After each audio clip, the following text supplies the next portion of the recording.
Hello दोस्तों, मैं Sunil Sutar, junior account assistant in Indian railway. आप सभी का अपने यूट्यूब चैनल एसएस क्लासेस पे स्वागत करता हूं। दोस्तों, आज अपने एएलपी सीवीटी 2 की सेकंड जो शिफ्ट थी इसकी 21 जनवरी 2019 की सेकंड शिफ्ट का एग्जाम अपने आज पढ़ेंगे दोस्तों। तो फर्स्ट शिफ्ट का मैंने एग्जाम डाल दिया था, तो वो आपने देख लिया होगा। और उससे पहले अपने एएलपी सीवीटी 1 की क्लासेस चल रही थी, ठीक है। उसकी जो प्लेलिस्ट बनी हुई है, अगर आपने नहीं लगाई है तो वहां से आप सारे के सारे पेपर वहां से लगा सकते हैं और कॉन्सेप्ट को भी अच्छा कर सकते हैं और प्रीवियस ईयर क्वेश्चन को भी देख सकते हैं कि किस प्रकार के क्वेश्चन एग्जाम में आते हैं। तो चलिए अपने सीवीटी 2 की सेकंड शिफ्ट की क्लास को स्टार्ट करते हैं दोस्तों। चलिए फर्स्ट क्वेश्चन दोस्तों, 10,000 रुपए की राशि पर 10% वार्षिक दर पर एक वर्ष के लिए वार्षिक और अर्धवार्षिक चक्रवृद्धि करके गणना किए जाने पर प्राप्त चक्रवृद्धि ब्याज की राशियों के बीच का अंतर ज्ञात कीजिए। दोस्तों देखो, इसने बोला है कि 10% ये दर होती है ना, ये एक साल की होती है। देखो वार्षिक लिखा है, एक साल के लिए। एक तो ये कहता है 10% एक साल के लिए लगाओ, ठीक है। इसका तो कितना आएगा, सिंपल इंटरेस्ट और कंपाउंड इंटरेस्ट दोनों सेम ही होता है। CI % कितना आएगा दोस्तों, 10% आएगा। लेकिन ये दूसरी बात कहता है कि अर्धवार्षिक देय हो, उसमें बताओ कितना ब्याज मिलेगा। तो दर क्या हो जाती है अर्धवार्षिक में, आधी हो जाती है। और टाइम क्या हो जाता है, 2 गुना हो जाता है। ये एक है तो ये 2 हो जाएगा, 2 साल। तो अब देखो इसमें अगर 2 साल के लिए अपने को निकालनी हो तो आप क्या करते हो, x plus Y plus X into Y upon में क्या आ जाएगा, 100 आ जाएगा। ये होता है दोस्तों इफेक्टिव रेट निकालने का फॉर्मूला। तो 5 और 5, ये 5 आ गया, फिर 5 आ गया, प्लस 5 इंटू 5 बट्टे में क्या आ जाएगा, 100 आ जाएगा। 5 और 5 10, और ये कितना आएगा 0.25, तो 10.25 आ जाता है ये, ठीक है। अगर आपने थोड़ी बहुत तैयारी की है तो आपको ये चीजें सारी आती होगी। इनमें बताओ कितना डिफरेंस है, 0.25% का डिफरेंस है। तो आप मूलधन कितना है, 10,000। 10,000 का इतना परसेंट निकाल दो, कितना आएगा। देखो प्रतिशत हटाओगे नीचे डबल जीरो आई, ये इस पॉइंट हटाओगे तो नीचे डबल जीरो फिर आएगी। ये पूरा का पूरा इससे कट गया, ये 25 आ गया आंसर। इसका मतलब इनमें अंतर कितना आएगा, 25 रुपए का अंतर आएगा। चलिए नेक्स्ट पे। इसमें देखो दोस्तों, इसका भी रूट निकालना है, इसका भी रूट निकालना है। कितने अंक है, देखो 1 2 3 4 5 6, तो 3 अंक छोड़ के आएगा इसमें पॉइंट। तो ये 125 का वर्ग होता है दोस्तों, तो यहाँ पे आएगा 0.125। देखो 3 अंक छोड़ के आ गया। इसमें 1 2 3 4 है, 2 अंक छोड़ के पॉइंट आएगा। किसका स्क्वायर है, 16 का। लेकिन 16 में 2 अंक है तो यहाँ पे आ गया 2 अंक छोड़ के, ठीक है। अब इनको गुणा करोगे तो 16 दूना, देखो नीचे 3 जीरो है, इसको यहाँ कर लो, इसका डबल जीरो नीचे ले आओ, ये हट गया। 125 5 125, 25 चौके 100, 40 आ गया। 5 एकम 5, 5 अठे 40, 8 एकम 8, 8 2 16, नीचे 2 जीरो है ना, तो 0.02 आंसर आ जाएगा इसका, ठीक है। चलिए नेक्स्ट पे। यदि एक साथ काम करते हुए ए बी सी किसी कार्य को 4 दिनों में कर सकते हैं, तो ए प्लस बी प्लस सी किसी काम को 4 दिन में कर सकते हैं। हालांकि कार्य शुरू करने के बाद बी कार्य छोड़ देता है, वो ए और सी से कार्य के बचे हुए हिस्से को 6 दिनों में पूर्ण करते हैं। यदि बी अकेले को कार्य करना होता तो उस कार्य को पूरा करने में कितने समय लगेगा। दोस्तों ये क्या है, इसने ये लाइन बोली है ना, बी कार्य छोड़ देता है, तो ये काम स्टार्ट होते ही छोड़ देता है, इसने कोई भी काम नहीं किया, ठीक है। तो ए और सी ने काम किया है, तो ए प्लस सी कितने दिन में काम करेंगे पूरा काम, 6 दिन में। इनका एलसीएम आएगा दोस्तों कितना, 12। 4 तिया 12, 6 दुआ 12। अब बताओ तीनों की एफिशिएंसी 3, इन दोनों की 2 है, तो बताओ बी की कितनी बच गई, आप बोलो सर 1 बच गई। अब देखो 12 काम है टोटल, ये एक काम डेली करता है तो कितने दिन लगा देगा, 12 दिन लगाएगा, तो आंसर आ जाएगा 12 डेज। चलिए नेक्स्ट। समीकरण दी हुई दोस्तों, इसका स्लोप पूछा है। तो स्लोप होता है, जो ढाल होता है वो क्या होता है दोस्तों, इसका आपको एक फॉर्मूला होता है। फॉर्मूला क्या, जैसे ax प्लस बी बाई बराबर में क्या है, c है। तो इसका देखो a है तो माइनस आता है, माइनस a अपॉन क्या आएगा, b आएगा। अब इसका क्या होगा, माइनस x का गुणांक डिवाइड अपॉन क्या आएगा दोस्तों, y का गुणांक, ठीक है। ये रेखिक समीकरण है, इसमें x का गुणांक ऊपर आएगा, a है, देखो a माइनस के अंदर आएगा, या बाहर ऐसे लगा लो चीज, ठीक है। इसमें देखो कितना आएगा, 4 है x का गुणांक, तो माइनस तो आ गया, ये 4 आ गया। और नीचे कितना आएगा, y का गुणांक 6 आ गया। इसको काटोगे तो माइनस का 2/3 आपका आंसर आ जाएगा। चलिए नेक्स्ट पे। ये फॉर्मूला याद कर लेना दोस्तों। 2 ट्रेनें एक ही समय पर चलना शुरू करती है। ट्रेन ए 54 किलोमीटर की चाल से चलते हुए शहर M से N तक जाती है, M से N तक जाती है, N तक। ये 54 किलोमीटर प्रति घंटा की चाल से जा रही है दोस्तों इधर, ठीक है, जबकि ट्रेन बी है, ये ए ट्रेन है, और बी ट्रेन है ना, ये क्या कर रही है, इसके सामने से आ रही है, इधर से कितने से, एन से एम की ओर आ रही है, इसकी स्पीड नहीं पता। दोनों के बीच की दूरी 960 किलोमीटर है। ठीक है, दोनों ट्रेनें 8 घंटे बाद एक दूसरे को पार करती है। दोस्तों जब भी आपको पता हो कि एक दूसरे जब विपरीत दिशा होती है तो इनके बीच की दूरी क्या होती है, जुड़ती है। बताओ, ये इधर से जाएगी और ये इस साइड से आ रही है, तो दोनों के बीच की दूरी अगर जोड़ेंगे टोटल तो कितनी बनेगी, 960 किलोमीटर बनेगी। बनेगी कि नहीं बनेगी, बनेगी। ठीक है, तो स्पीड क्या होती है, अब देखो स्पीड, इसके दूरी अपॉन टाइम कितना लग रहा है, दोनों को 8 घंटे बाद मिल रही है, तो दूरी कवर कर रही है इतनी 8 घंटे में, तो डिस्टेंस अपॉन टाइम आ गया, है ना, बराबर क्या आएगा, स्पीड। तो स्पीड क्या होती है, जब विपरीत दिशा में होती है, S1 + S2 होती है, जब विपरीत डायरेक्शन से आ रहे हैं तो इसकी तो 54 है, और दूसरी वाली ट्रेन है उसकी SB लिख लो, है ना, लिख दी। इसको काटो, कितना आया, 120, 120 बराबर कितना आया, 54 प्लस का SB, इसकी स्पीड। ये इधर जाके माइनस कर दो, 54 माइनस करो, कितना आ गया, 6, इकाई अंक 6 2 में आ रहा है क्या, 11 में से 5 के 6, तो 66 आ गया आंसर। ठीक है, तो जब भी सेम डायरेक्शन में जाते हैं तो चाल क्या होती है, माइनस होती है ना, और जब विपरीत डायरेक्शन में जाते हैं तो चाल क्या होती है, प्लस होती है। तो चाल यहाँ पे मैंने प्लस कर दी थी, ये भी चाल ही बनी थी, दूरी अपॉन समय क्या होता है, चाल होता है, इसके बराबर चाल रख दी। ठीक है, चलिए नेक्स्ट पे। विनोद और मनोज के वर्तमान वेतन का अनुपात दोस्तों कितना है, 6:7 है। ठीक है, यदि दोनों के वेतन में 16,000 रुपए की वृद्धि होती है दोस्तों, ये 16,000 रुपए की वृद्धि कर दी दोनों के वेतन में, इसमें भी 16,000 और इसमें भी 16,000, बात समझ में आई क्या, इसका मतलब दोनों पार्ट बराबर है ये। तो अब ये कहता है कि इनका रेशो 8:9 हो गया। अब देखो ये 6 से 8 हुआ है तो रेशो में कितना बढ़ा है, 2। ये 7 से 9 हुआ है तो रेशो में कितना बढ़ा है, 2। देखो 2 2 बराबर बढ़ा है, इसका मतलब 2 की वैल्यू कितनी बढ़ी है, 16,000। 1 की वैल्यू कितनी आएगी, 8,000। आपको क्या पूछा है, मनोज का वर्तमान वेतन, तो मनोज कौन सा है, ये रहा, वर्तमान ये वाली थी, तो 1 की वैल्यू 8, 7 की वैल्यू कितनी आएगी, 7 × 2 56,000। ठीक है, तो ये आंसर आ गया इसका।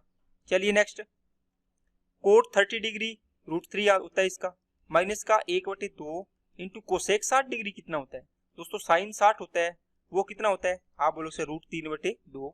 इसका उल्टा करना है, कोसेक 60 डिग्री कितना आएगा, 2/√3 कर दो, इसको पलटा दो, 2 बटे क्या आ जाएगा, √3 आ जाएगा। 2 से 2 कैंसिल हो गया, ये इसको क्रॉस मल्टीप्लाई किया 3, माइनस का 1 बटे में √3, तो 2/√3 इसका आंसर आ जाएगा, ये आंसर आ गया।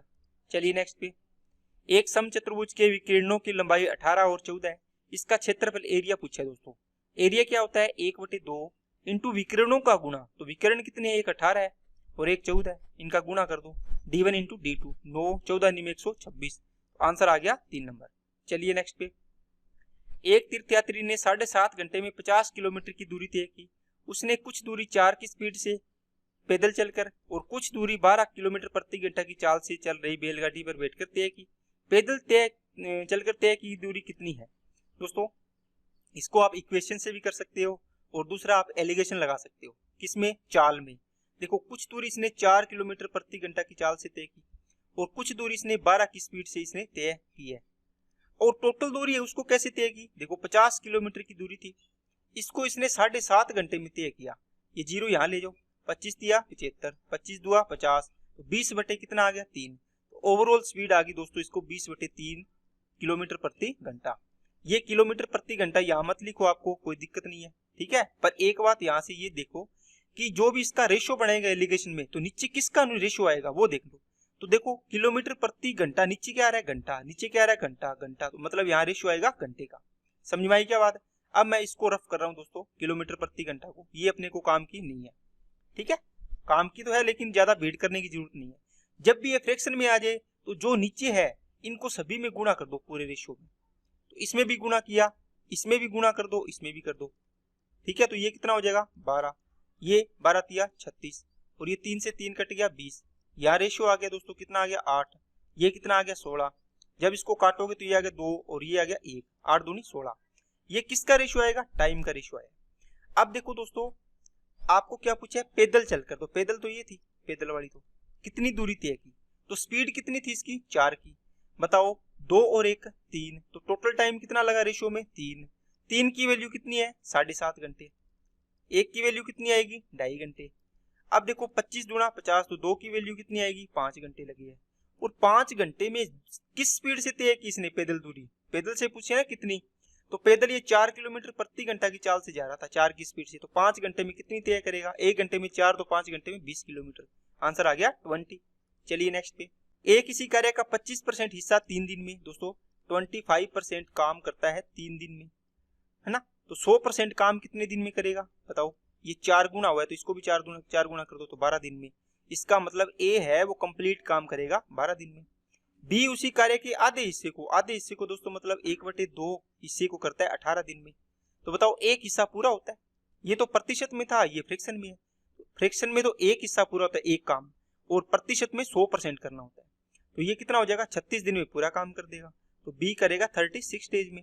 यदि वे दोनों मिलकर एक साथ कार्य करें तो वे उसी कार्य को कितने दिनों में करेंगे दोस्तों, ये 36 एलसीएम आया, 12 तिया 36, 36 से कम 36, दोनों मिलेंगे तो कितना काम करेंगे एक दिन में 4, 36 काम करना है तो रोज की 4 काम करेंगे, कितने दिन में कर देंगे 9 दिन में, आंसर आ गया 9 डेज। चलिए नेक्स्ट पे, 3 बक्सों का वजन 4, 5, 11 किलोग्राम है, निम्नलिखित में से कौन सा इन बक्सों के किसी भी संयोजन का किलोग्राम में कुल वजन नहीं हो सकता, दोस्तों 4 है, 5 है और 11 है। देखो इन तीनों को ऐड करो, पहले कितना आएगा, आप बोलो सर तीनों को ऐड करने से आएगा 17, सॉरी 17 नहीं, 11 और 5 16, 16 और 4 20 आएगा, 17 तो आएगा ही नहीं, 20 आ गया, आ रहा है, ठीक है। अब इन दोनों को ऐड करो, किसी भी दो को, 11 और 5 16 आ रहा है, इन दोनों को ऐड करो 9 आ रहा है, इन तीनों को ऐड किया तो कितना आया था 20 आया था, ठीक है, और 11 और 4 को ऐड करोगे तो कितना आएगा 15 आएगा, देखो 15 भी आ रहा है, 16 भी आ रहा है, 20 भी आ रहा है, अगर नो ऑप्शन होता वो भी आ रहा था, लेकिन 17 नहीं आ रहा किसी भी कंडीशन में, तो ये आंसर हो जाएगा, है ना। चलिए नेक्स्ट पे, इंजन में खराबी के कारण एक एक्सप्रेस ट्रेन सामान्य चाल की 9/10 चाल से चलती है, 2:28 PM के बजाय 2:34 पे पहुंचती है, उसने किस समय चलना शुरू किया, दोस्तों ये 2:28 के बजाय 2:34 पर पहुंची, इसका मतलब कितना लेट होगी दोस्तों 6 मिनट लेट होगी, ये टाइम का डिफरेंस दे रखा है। अब देखो ये कहता है अपनी सामान्य चाल का, तो सामान्य चाल मान लो 10 थी, स्पीड का रेशियो है दोस्तों ये, तो ये अब किस चाल से होगी 10 की जगह अब 9 होगी, मतलब पहले 10 किलोमीटर प्रति घंटा की चाल से चल रहा था तो अब 9 किलोमीटर प्रति घंटा की चाल से चल रहा है खराबी के कारण, तो इसके टाइम का रेशियो क्या हो जाएगा 9 अनुपात कितना हो गया दोस्तों 10 हो गया। कितना अनुपात बढ़ गया टाइम, 1 रेशियो बढ़ गया, लेकिन वैसे कितना बढ़ा है 6 मिनट बढ़ा है। अब आपको ये निकालना हो या ये निकालना हो, इसको निकाल लो, 10 की वैल्यू निकालोगे तो कितनी आएगी 60 मिनट आएगी, है ना, 10 की वैल्यू कितनी आएगी दोस्तों 60 मिनट आएगी। अब देखो यहाँ पर ये पहुंचे है तो इसको 60 मिनट लगे थे, तो कब चलना शुरू किया था, इस टाइम के लिए इसको 2:34 पर पहुंचा है, इस टाइम में 2:34 पर पहुंचा है, तो इसको 60 मिनट लगे यहाँ पर पहुंचने में, तो 60 घटा दो 1 घंटा, 1 आवर इसमें से घटाओगे तो कितना आएगा 1:34, इसका मतलब इसने 1:34 पर चलना शुरू किया था।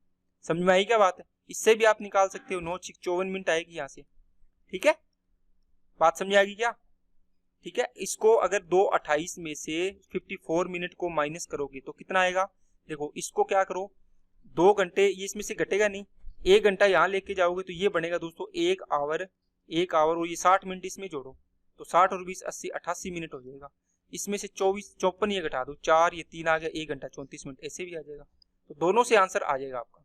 चलिए a प्लस बी की वैल्यू 9, a² प्लस b² बराबर इतना, तो ab का मान ज्ञात कीजिए दोस्तों, a प्लस b का होल स्क्वायर बराबर क्या होता है a² प्लस का b² प्लस का 2ab, यहाँ वैल्यू पुट कर दो, a प्लस b की वैल्यू 9 तो 9 का स्क्वायर 81, a² प्लस b² की वैल्यू कितनी है 53 है, प्लस का 2ab, ये इधर जाएगा तो माइनस करोगे 53 इसमें से घटा दो कितना आएगा 4, और 7 में से 5 गया 2 आएगा, बराबर में कितना है 2ab, 2 से इसको काटा कितना आ गया दोस्तों 12 आ गया, 11 में से सॉरी 8 बचेगा ना, ठीक है, 2 से इसको काटोगे 14 आ जाएगा, ठीक है, तो ये आंसर आ गया 14।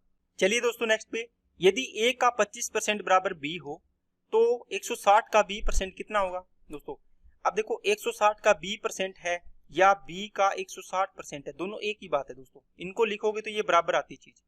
आपको दिया हुआ था a इंटू लिख दो इसको, का मतलब 25% हो गया ना, 25/100 कर दो, बराबर क्या आएगा 160 का सॉरी b का 160%, एक सेकंड, बराबर क्या आएगा b आएगा, क्योंकि मैंने ये लाइन लिखी है दोस्तों हल करके, इसको मेरे को b है तो b का 160% ये बढ़ाना है, b इंटू 160 लिखोगे ना इसको 160/100 या 160%, इसके साथ 160% का गुणा कर दिया, तो बराबर के एक साइड में किए तो दूसरी साइड भी कर दो। ठीक है, यहाँ से 25 से कम 25, 25 चौका 100, 4 से इसको काटा 40%। अब देखो ये चीज तो आपको लानी थी, तो 40% ऑफ ए, 40% इंटू ए है, तो क्या बताओ ए के 40% के इक्वल नहीं हो गया क्या बी का 160%? या इसको ये लिख सकते हो 160 का b% लिख सकते हो। ठीक है, बात सेम ही है दोनों, तो ये आंसर आ जाएगा इसका। चलिए नेक्स्ट पे, 14 सेंटीमीटर त्रिज्या वाले एक शंकु के वक्र पृष्ठ का क्षेत्रफल 2200 है। दोस्तों वक्र पृष्ठ का, शंकु के वक्र पृष्ठ का क्षेत्रफल होता है पाई आर एल, बराबर में कितना है 2200 सेंटीमीटर स्क्वायर। पाई की वैल्यू 22/7, आर की वैल्यू 14, एल की वैल्यू ज्ञात करनी है, ये आ गया 2200। इसको इससे काटा कितना आ गया 100, यहाँ से ये 7 दूए 14, 2 से इसको काटा कितना आ गया दोस्तों 50। ठीक है, अब देखो ये शंकु होता है इस प्रकार। ठीक है, ये इसकी क्या होती है ऊंचाई होती है, ये इसकी रेडियस होती है त्रिज्या, ये h होती है, ये l होती है, ये समकोण त्रिभुज बन जाता है। r की वैल्यू कितनी है दोस्तों 14, l की वैल्यू कितनी आ गई दोस्तों 50, इसकी वैल्यू निकालनी है। तो देखो समकोण त्रिभुज होता है उसमें ट्रिपलेट बनता है कि नहीं बनता? अब देखो इसमें 14 है, ठीक है, और ये h है, 14 और 50 का आप रेशो निकाल लो, 7 आ गया और ये कितना आ गया 25। अब इसको देख के आपको ये लगेगा कि सर 7, 24 और 25 का ट्रिपलेट होता है कि नहीं होता? अब देखो ये चीज कितनी है, 7 की जगह 14 है, ये 25 की जगह 50 है, मतलब डबल है, तो ये भी कितनी हो जाएगी डबल हो जाएगी, तो 48 आंसर आ जाएगा इसका। ठीक है, इसका मतलब ये आ जाएगा 48। या फिर आप इसको कर्ण स्क्वायर बराबर आधार स्क्वायर प्लस लंब स्क्वायर से इसको निकाल सकते। इसका दोस्तों क्या दिया हो 1, 4, 9, x 12, 14, 15, 16 का माध्य 10 है, बहुलक ज्ञात करना है। अब इनको दोस्तों माध्य 10 है, इन सभी को जोड़ो, 16, 15, 31, 31, 4, 35, 45, 45 और 12 57, 57 और 9 66, 66 और 4 70, 71, 71 प्लस x कितने हैं दोस्तों 8 है। 1, 2, 3, 4, 5, 6, 7, 8 बराबर कितना हो गया 10। इसको क्रॉस मल्टीप्लाई करो, कितना आएगा 71 प्लस का x बराबर में आ गया 80, x की वैल्यू कितनी आ गई 9, यहाँ पे आ गया दोस्तों 9। अब देखो 9 है, ये 2 बार आ गया, बाकी कोई भी चीज तो 1 से 2 बार नहीं आई है, तो मतलब आपका बहुलक पूछा था, बहुलक कितना आ गया 9। चलिए दोस्तों नेक्स्ट पे, एक खुदरा विक्रेता किसी वस्तु को 486 में बेचता है और 8% का लाभ होता है। दोस्तों विक्रय मूल्य 486 है, नीचे परसेंटेज में विक्रय मूल्य कितना आएगा 8% लाभ है, मतलब 100 में 8% ऐड कर दो, कितना आ जाएगा 108 आ गया। बराबर में ये परसेंटेज में है, यहाँ भी परसेंटेज में आपको ज्ञात करना है कितना आएगा, तो कितना है 414 में बेच रहे हैं। 2 से इसको काटा कितना आएगा 2, 4, 3 आ गया, 2 से इसको काटा कितना आ गया 207 आ गया। ठीक है, 9 से काटोगे तो क्या आएगा 9 2 18, 9 3 27, 9 से काटोगे इसको 9 2 18, 9 7 63। अब 27 से कम 27, 27 चौका 108। अब इसको क्रॉस मल्टीप्लाई करोगे तो x% की वैल्यू आ गई 92%। इसका मतलब अगर 100% क्रय मूल्य है, इसको 92% में बेच रहे हैं, तो 8% का क्या हो रहा है लॉस हो रहा है, हानि हो रही है। चलिए नेक्स्ट पे, 48 और 54 का क्या निकालना है एलसीएम निकालना है दोस्तों, एचसीएफ नहीं एलसीएम निकालना है। तो ये 6 इंटू कितना है 8, ये 6 इंटू कितना है 9, तो 6 तो दोनों में कॉमन आ ही गया, 8 और 9, 8 इंटू 9 दोनों अलग अलग, इनमें कुछ भी कॉमन नहीं है तो पूरा आ जाएगा, इनको गुणा कर दो। या 54 सबसे बड़ा दोनों नंबर है। अब 54 है तो इसमें देखो 48 का 48 को क्या लिखोगे आप 6 इंटू क्या लिखोगे 8, तो 6 तो इसमें आ ही गया, तो 6 निम 54 नीचे बट गया 8, तो इसका गुणा कर दो, ऐसे निकाल लो चीज, तो 6 8 48 या 6 निम 54 इंटू 8, बात तो सेम ही है, तो ये आंसर आ जाएगा। चलिए नेक्स्ट पे, ये दोस्तों हल करना है। इसमें देखो ये पूरा पद है और ये एक पूरा पद है, ये दोनों गुणा में, ये पूरा पद और ये पूरा पद है ना एक, इसके गुणा में है ये, तो यहाँ से 5 कॉमन ले सकते हो आप, नहीं तो अंदर भी गुणा करके हल कर सकते हो। मैं 5 कॉमन ले लेता हूँ इसको, यहाँ कितना बचेगा x/2 माइनस ये कॉमन ले गए तो इस 1/3 बचेगा, यहाँ पर ये 1 बच गया कॉमन बार लेंगे तो 1/3 को अंदर गुणा करो, 3 से 3 कट गया 1/2 आएगा, फिर माइनस यहाँ पर गुणा होगा तो ये माइनस बनेगा, 1/3 गुणा होगा तो कितना आएगा 4x बटे कितना आएगा 9 आएगा, बराबर में कितना है 5/6।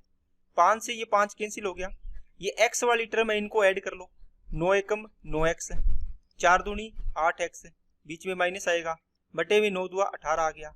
ये 1/2 है, इसको बराबर ले जाओ 1/6, ये प्लस हो जाएगा इधर वाली साइड। अब दोस्तों इनको 2 एकम 2, 6 एकम 6 ऐसे भी हल कर सकते हो, या आपका दिमाग चलता है आप बोलोगे सर 3 इंटू 3 लिख लेते हैं अपनी, ऊपर भी 3 से गुणा कर दो नीचे भी, तो एलसीएम लेना ही नहीं पड़ेगा, 6 बन जाएगा।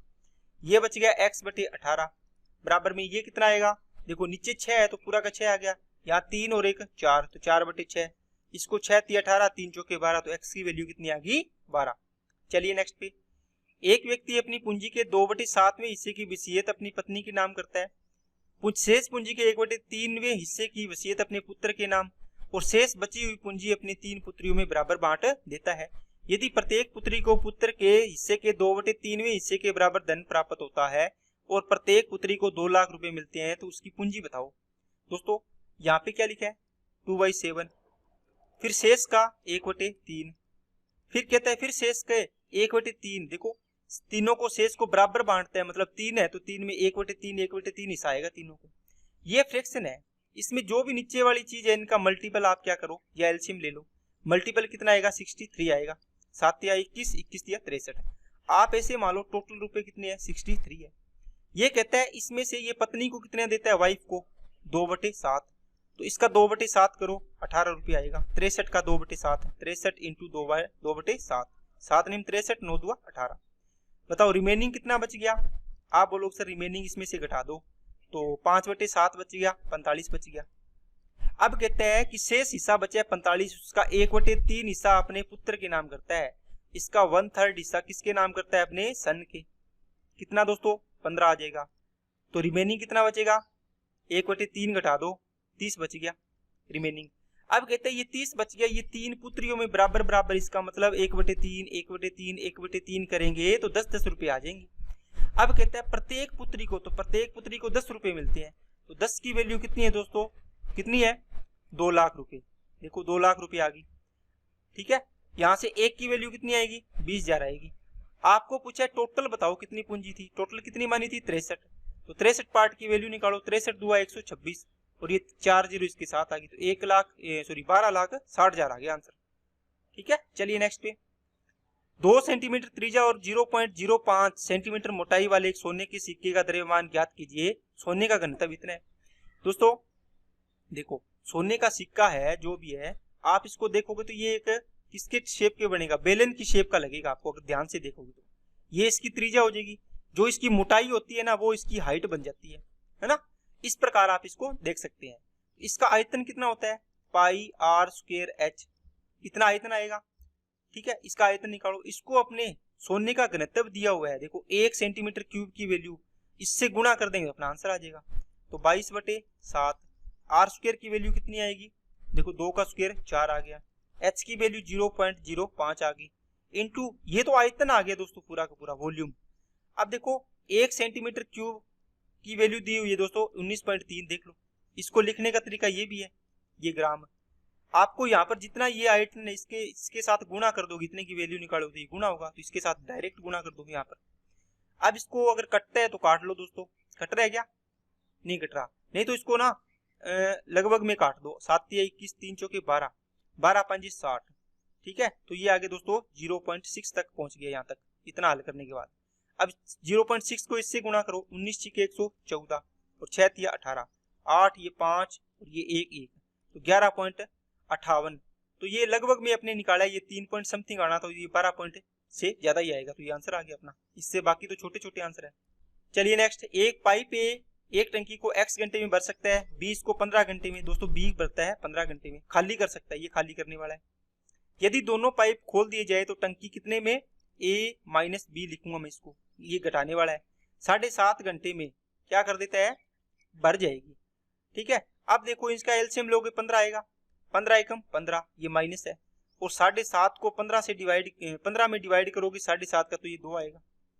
अब 2 देखो b की वैल्यू 1 रखोगे, a और b है, b की वैल्यू 1 रखोगे, इसमें से माइनस होके आपके पास 2 आया, देखो a - b की वैल्यू 2 आई है, तो यहाँ पर a की वैल्यू निकालोगे, a बराबर क्या हो जाएगा, ये माइनस इधर जाएगा प्लस हो जाएगा, 3 आएगी। इसका मतलब a की एफिशिएंसी कितनी आ गई 3 आ गई। पूछे x की वैल्यू, a x घंटे में काम करता है तो ये 15 काम करने हैं, 3 की एफिशिएंसी कितना टाइम लगाएगा 5 घंटे, तो ये a की वैल्यू आ गई है। चलिए नेक्स्ट पे सिंप्लीफिकेशन है दोस्तों, सबसे पहले इसको हल करो, 180 बनेगा क्या, नहीं बनेगा दोस्तों, ये ब्रैकेट है, जब इसको सोल्व करोगे तो 18 × 10 डिवाइड बाई 15। अब ये इसको बनाओगे 180/15, ये आएगा दोस्तों 12 आएगा, तो यहाँ से कितना आ गया 12, ये माइनस का 12, ये प्लस का 8, तो माइनस का कितना बचेगा दोस्तों, यहाँ से 4 बचेगा। इसको सोल्व करो, 5 दिया 15, 1/3 आएगा। 3 से फिर इसको डिवाइड करोगे 14 आएगा। 14 में से ये 4 गया, 10 आ गया। तो इस पूरे को हल किया तो दोस्तों कितना आ गया, 10 आ गया। तो 20%, 12 माइनस 20% का मतलब क्या आ गया, 20/100। ऑफ का मतलब गुना, और ये 10 तो आए हुए है, इसको काटो, डबल जीरो इससे कटेगी, तो 12 में से 2 गया 10, आंसर आ जाएगा। चलिए नेक्स्ट पे देखो, 0.1 into 0.1 into 0.1 plus 0.04 point plus गुणा 0.04 गुणा 0.04, ये डिवाइड का चिन्ह है, इसको इससे डिवाइड करना है। दोस्तों यहां से देखो ये क्या बनेगा, 0.1 का होल क्यूब प्लस 0.04 का होल क्यूब, ए क्यूब प्लस बी क्यूब बनेगा। नीचे देखो, यहां से देखो, इसमें से अपने अगर 2 कॉमन ले ले, सभी में से ये 2 कॉमन ले ले, इसमें से भी 2 आएगा, इसमें से भी 2 आएगा, इसमें से भी 2 आएगा, यहाँ से फिर कॉमन आ जाएगा क्योंकि प्लस का है बीच में, है ना। तो पूरे में से कॉमन लेना, तो पूरे में से कॉमन आएगा, तो 2 की क्यूब कॉमन आएगा। यहाँ क्या बचेगा, 0.1 0.1 0.1 बचेगा, तीनों में कॉमन। यहाँ 0.04 0.04 0.04 बचेगा, तो 0.1 का होल क्यूब प्लस 0.04 का होल क्यूब ये बचेगा। ये देखो सेम है, दोनों कट गए, नीचे आ गया 1/8। 1/8 को अपने डिवाइड करेंगे 8 से, तो क्या आएगा, 1 को 0.125 आएगा। चलिए नेक्स्ट पे, 5 वर्ष पहले रोहन के पिता की आयु, देखो 3 चीजें करवाता हूं मैं, ये 5 वर्ष पहले आ गया, ठीक है, -5 लिखो।